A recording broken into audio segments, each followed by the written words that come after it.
नमस्कार मित्र हो, मी कार्की. माझ्या शब्द निरंतराच्या प्रवासात तुम्हा सर्वांचं मनापासून स्वागत.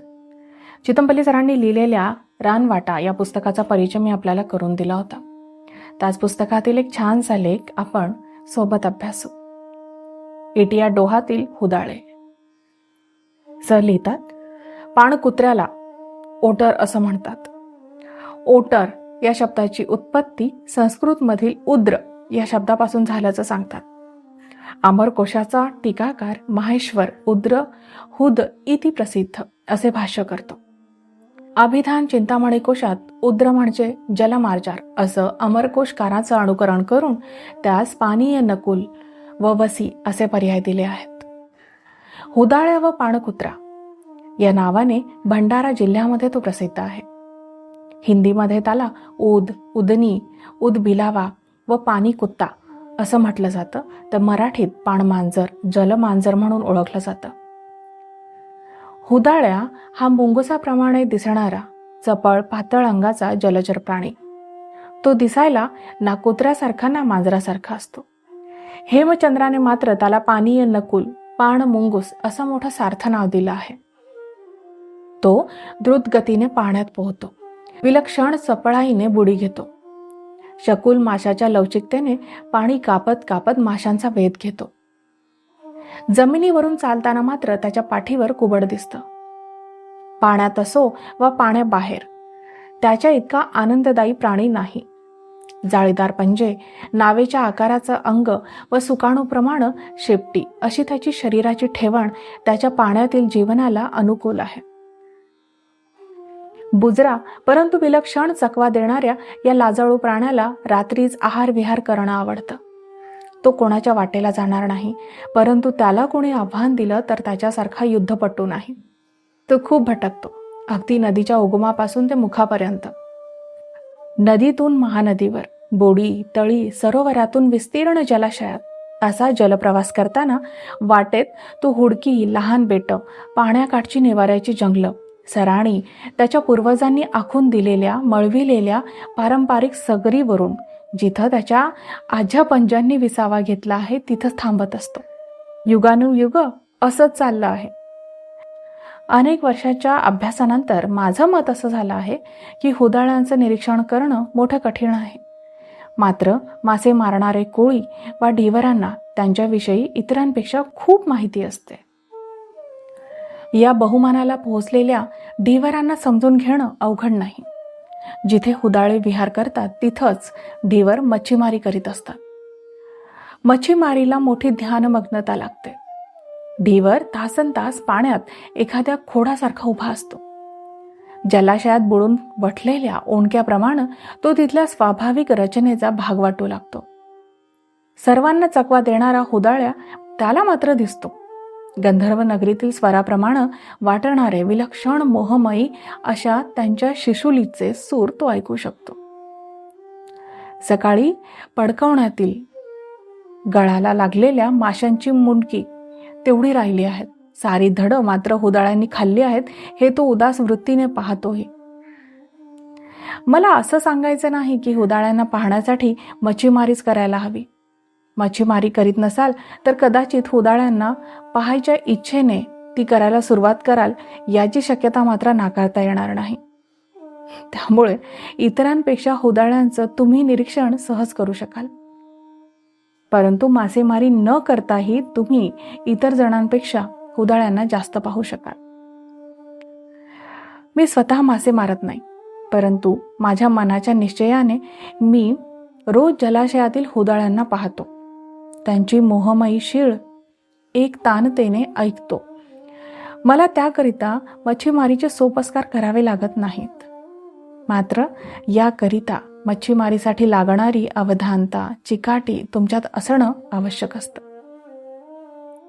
लाकडाच्या एखाद्या ओंडक्याप्रमाणे स्तब्ध राहणं, काहीही हालचाल न करणं, परंतु हे सारं करताना शरीर अवघडू न देणं आणि काना डोळ्यात जीव आणून प्रतीक्षा करणं, ती फक्त हुदाळ्याची. या गोष्टी साधल्या पाहिजेत. अशी ध्यानमग्नता साधली तरी तुम्ही हुदाळ्यांना पाहू शकालच असं नाही. परंतु एखादा हुदाळा तुमच्याकडे कुतूहलाने पाहिल तर मात्र तेवढंच त्याचं दर्शन होईल. इटिया डोहाच्या पोखर डोंगरी व माहुलीच्या हुडकीवरल्या जंगलातील दगड गोट्यातून हुदाळ्याच्या विखुरलेल्या पोखरी पाहिल्याचं पवनीच्या माधवराव पाटलांनी सांगितलं तेव्हा मला खूप आनंद झाला. वर्षभर मला या पोखरीची माहिती शोधून काढण्याकरिता ढिवराच्या वृत्तीने हिंडावं फिरावं लागलं. पालांदूर तळ्याच्या पाळीवर अंधुक प्रकाशात रात्री भटकावंही लागलं. पालांदूर ते चिलीमटोल्यापर्यंत चांदण्या रात्री इटिया डोहाच्या सरणीतील हुदाळ्यांच्या पाऊलखुणांचा मागोवा घेत तिथल्या ढिवरांबरोबर कडक थंडीत अनेक रात्री जागाव्याही लागल्या. नवेगाव बांध जलाशयाच्या 7 बहिणींच्या पारीवर बसून सारी रात्र हुदाळ्यांची प्रतीक्षा करण्यात घालविली. हुदाळे जमिनीतील अति जुन्या पारंपरिक पोखरीमध्ये विसावा घेतात. त्यातील कप्पीत संक्रांतीनंतर त्यांची वीण होते. त्या पोखरी कप्पी विणीच्या काळात आश्रयासाठी उपयोगात आणल्या जातात.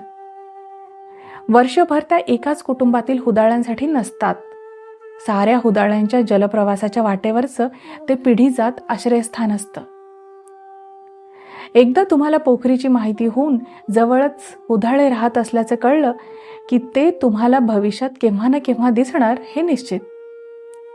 भंडारा जिल्ह्यातील ढिवर हुदाळ्यांची पिलं वर्षातील कुठल्याही महिन्यात दिसतात असं म्हणत असले तरी जाणते ढिवर मात्र माघ व फाल्गुन महिन्यातच त्यांची वीण होते असं सांगत असतात. इटिया डोहाच्या काठावर तिडके नावाचं छोटं अद्भुत गाव जंगलात वसलं आहे. त्या गावामध्ये भीमा ढिवर राहतो. अगदी लहानपणापासून त्याने हुदाळ्यांना जवळून पाहिलं आहे. पडकवणीतील गळाला अचानक लागलेल्या एखाद्या हुदाळ्याची पारख त्याने केली आहे. तो म्हणतो, साधारणपणे शक्तिमान हुदाळ्या गळाला लागत नाही. तो माशांच्या शेपटीकडून त्यांना खायला सुरुवात करतो. गळाला अडकलेल्या माशांच्या मुंडक्यांना मात्र तो तोंड लावत नाही. चुकून मागून हुदाळा गळाला लागला तर गळाचे नायलॉन दोर तोडून गळासह तो सुटून जातो. परंतु भिवाचे गळ मात्र बलवान व पुष्ट बैलाच्या नाकातील मजबूत वेचणीप्रमाणे हुदाळ्याला लागले होते. तेव्हा मात्र हुदाळ्या त्याच्या पुढे हातबल झाला होता. हिवाळ्यातील थंडीमध्ये इटिया डोहात लावलेल्या पडकवणीकडे रात्री एकाग्रतेने पाहत असताना गळाला लागलेल्या माशांच्या पाठी चांदीसारख्या तळपत. एखाद्या अवखळ उदाळ्याला त्या पडकवणीचा सुगावा लागताच इतरांना शिशोली मारून खुणावून बोलविताना मी ऐकलं आहे. चिलीमटोल्याच्या ढिवरांबरोबर आकटी पुढं शेकत बसून 4-5 हुदाळ्यांना ती पडकवण पहाटेपर्यंत फस्त करतानाही प्रत्यक्ष पाहिलं आहे. चिलीमटोल्याचा ढिवर सांगत होता, मी इथे रोज पडकवण लावतो. मला रोज हुदाळे इथे दिसतात. वाघ पाहण्यासाठी गारा करावा त्यातला हा प्रकार वाटला. 50 ओलांडलेल्या भिवा ढिवराला हुदाळ्यांविषयी खूप माहिती होती. साहजिकच आहे, तो अहोरात्र त्यांच्याबरोबर जगला होता. तो एकदा तन्मयतेने सांगत होता, इटिया डोहाच्या सरणात अजूनही उभी असलेली झाडं कुजून वठून पाण्याच्या पृष्ठभागावर तरंगत असतात. एकदा अशा ओंडक्यावर हुदाळ्या विसावा घेत असताना बेसावधपणाने त्याला डुलकी लागली असावी. माझ्या पोराने त्याला तशा अवस्थेत प्रथम पाहिलं. मी वळसा घेऊन डोंगीने मोठ्या सावधगिरीने त्या ओंडक्याजवळ आलो.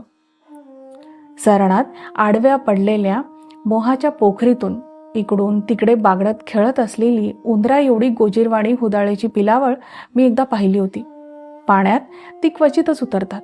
हुदाळ्यांच्या पिलांना पोहायला शिकवायला लागतच नाही. झाडांच्या ढोलीतून चोचीने पाण्यात आणून सोडलेल्या अडई वणकीच्या पिलांप्रमाणे ती आपोआपच पाण्यावर तरंगू लागतात. ती पाण्यात उतरायला कधीच उत्सुक नसतात, पण एकदा ती पाण्यात पडली की काय करावं याचं ज्ञान त्यांना उपजत असतं. एकदा तर पाण्याकाठी असलेल्या वृक्षाच्या मुळाच्या समूहात पोखरलेल्या बिळाच्या तोंडाशी पहुडलेल्या हुदाळ्याच्या मादीच्या स्तनाला पिलं लोजून दूध पितानाचं अतिशय दुर्मिळ असं दृश्यही मी पाहिलं. पोखरीवर त्यांना पाहायचं तर उंच झाडावर बसूनच त्यांचं निरीक्षण करायला हवं, कारण हुदाळ्याला माणसाच्या अस्तित्वाचा सुगावा हवेतील प्रवाहाच्या साहाय्याने लगेचच लागतो. उंचावर बसल्याने तो वास हवेच्या वरच्या थरातून जात असल्यामुळे तो त्याला जमिनीवरून कळणं कठीण जातं. हुदाळे प्रामुख्याने रात्रीच भक्ष्याकरिता पारत करतात. भक्ष्याचा तुटवडा पडला तर मात्र ते दिवसा उजेडी मासे मारताना आढळून येतात.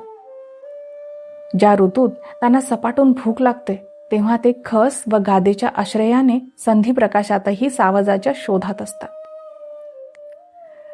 ऑक्टोबरच्या कडक उन्हाने इटिया डोहाच्या सराचं पाणी आटत जातं. त्या चिखलाणीतून हुदाळ्यांच्या पाऊलखुणा एखाद्या स्पष्ट सहीसारख्या दिसू लागतात. अशा पदप्रेक्षांचा मागोवा घेत जाण्यात मोठा आनंद असतो. अशा पाऊल चिन्हांवरून मी नवेगाव जलाशयापर्यंत 5-6 किलोमीटर चालत गेलो आहे.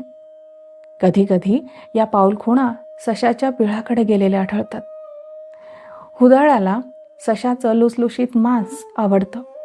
वाटेत उंदीर व घुशी सापडल्या तर तो त्यांचाही फडशा पाडतो. मात्र गावात येऊन त्याने कोंबड्या बदके खाल्ल्याचं कधी ऐकिवात नाही. उन्हाळ्यात नवेगाव जलाशयाकाठची पोवन व खस जसजशी कमी होते तशी केमाची लपण नाहीशी होऊन ते आश्रयासाठी इटिया डोहाकडे पहाटेच्या वेळी थव्या थव्याने जातात.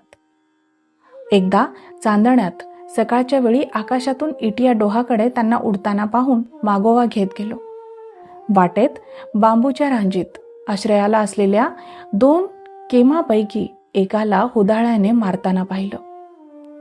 सावजाचा मागोवा लागल्यावरची त्याची चोर पावलाची चाल आणि अचानक केमाला न कळत त्याच्यावर घातलेली झडप, कोल्ह्याच्या एका जोडीने त्याच्या तोंडचा हिसकावून घेतलेला घास, असं वनातील दुर्मिळ नाट्य मी यापूर्वी कधी पाहिलं नव्हतं. असं अभूतपूर्व दृश्य कधी पुन्हा पाहायला मिळेल असंही वाटत नाही. दिवस मावळताच हुदाळे सरणातील बेडकी खाण्यासाठी सगरीहून येऊ लागतात. ढीवर त्यांच्या सगरीवर जाळे लावतात. त्या जाळ्यापासून जवळच ढीवर त्यांची वाट पाहत बसलेला असतो. बेडकी खायला आलेला हुदाळ्या अवचितपणे जाळ्यात पकडला जाताच त्याला काठीने मारतात. तो इतका सामर्थ्यशील प्राणी आहे की संधी मिळताच जाळं दाताने कुरतडून एका मुसंडी बरोबर तो पळून जातो.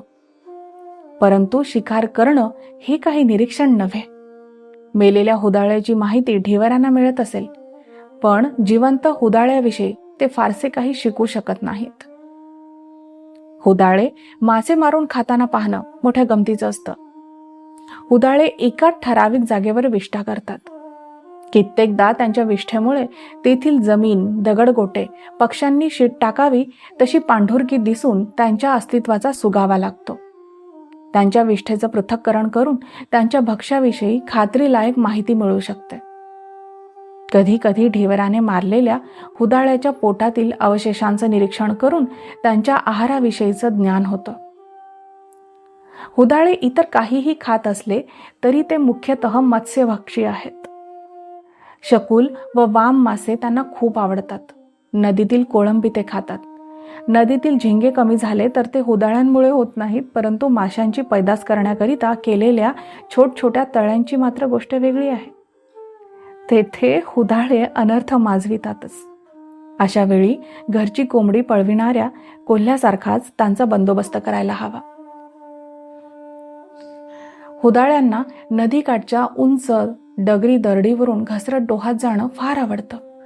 हुदाळे विलक्षण खेळकर व आनंददायी असतात. अशा दरडीवरच्या सगरीवर हुदाळ्यांची खूप प्रतीक्षा करूनही ते दिसणार नाहीत, परंतु तुम्ही भाग्यवान असाल तर त्यांना पाहालही.